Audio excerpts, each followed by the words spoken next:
But I'll get further into these comments then and get take on these.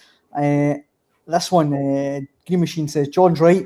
You can't go gung-ho. Football is about levels. We are 38th in the world rankings, so give respect to your opponent.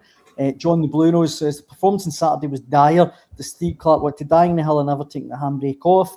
David Bradley says, the same players, same results as the last two tournaments. Nothing new by Clarke. See, on that, Scott, and I didn't say this in the show last night, but this whole narrative about Steve Clarke never takes the handbrake off and it's going to be the same old. I'm convinced, right? See the game at the last Euros against Hungary, where we didn't really go for it. Had we gone for it, we'd have probably got through. We'd have probably beaten Hungary. That's got to stick with Steve Clarke. And I think presented a similar set of circumstances at the World Cup, he's going to be different this time around. I'm convinced of it. Well, I would like to think so. And what I'd say, Dan, was John McGinn's saying there, about going gung-ho and about the different approach, they need to be hard to beat. And I get all that. But I said last night on here, that's fine to get to the tournament. Anybody will complain and qualify about how you play because it's just a case of you need to get there. Right. I just think when the hard bit you're actually at a World Cup, then you can take the handbrake off a bit, surely. You need to go and enjoy the tournament and try and attack the tournament. I mean, every player has spoken about making history and getting through the group stage. I don't know if you're going to do that with the kind of approach that we've had at the previous two. Well, listen, the previous two tournaments it hasn't worked for us. So I just think once Scotland get there, they need to be a bit more adventurous. For the punters, for the players to enjoy it, to feel part of the tournament. I remember when we left Germany in 2024, the overriding feeling was that we hadn't actually taken part in the tournament. I mean, the fans had taken part.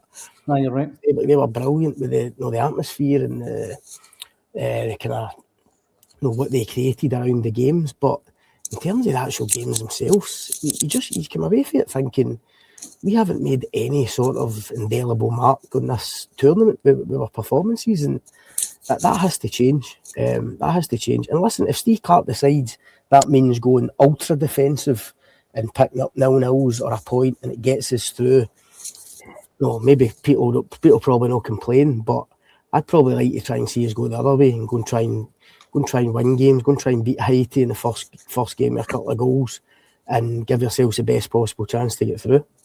You can see on your screen now, we're joined by the one and only David Moy. Oh no, it's Keith. Keith, how's it going? Wow. Hi, all right. That was we're running about, well, pants on fire here, Daniel, or hair on fire, sorry. Try to organise it. I was just about sitting down in the same area as Scott, and then I realised I was getting feedback, so I've had to jump through into. So yeah, I'm basically sitting in David Moyes' seat right now, and it's only a matter of time till some security comes in. I obviously get a starting slot, and Jacko's the sub. So can he sub on for me now? You can do that if you want. I've done my bit. It's good because you need to use these friendlies to give guys that's got a bit of game time. Really, when the programme's starting to go badly and the result looks in doubt, you bring on the big hitters. I really hope I've grabbed my opportunity. Cheers, Daniel. Thanks.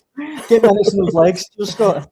Right. Cheers, mate. I'm sure he told you there, Daniel, that Steve Clarke has just announced the interesting line that we just filed online is that he actually has to put together a 55 name squad before the end of May. We could do that. Well, I think Scott would struggle. I think I've got every chance. You've got every chance. Absolutely.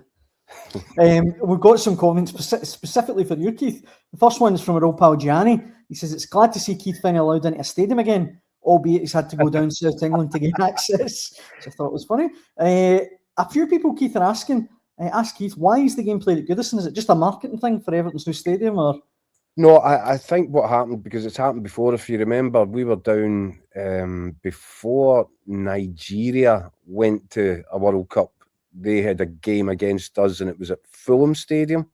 I think that was God, I'm trying to think how long ago that would have been. But we played. So I think the African nations, because they've got so many European-based players, they play a lot of their home friendlies in of course, England and British soil, yeah. Premier League stadiums.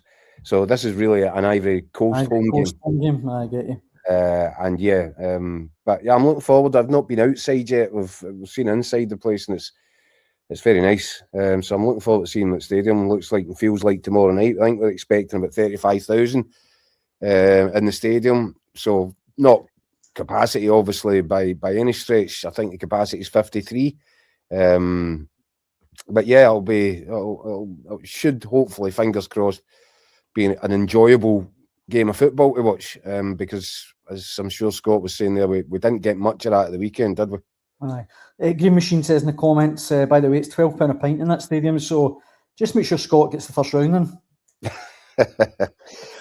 I'll make sure that he does. Aye, Bear in mind, guys, that we're here to work. I wish we could just sit and have a pint. Aye, that's true. People don't realise, Keith, the work we put in, you know.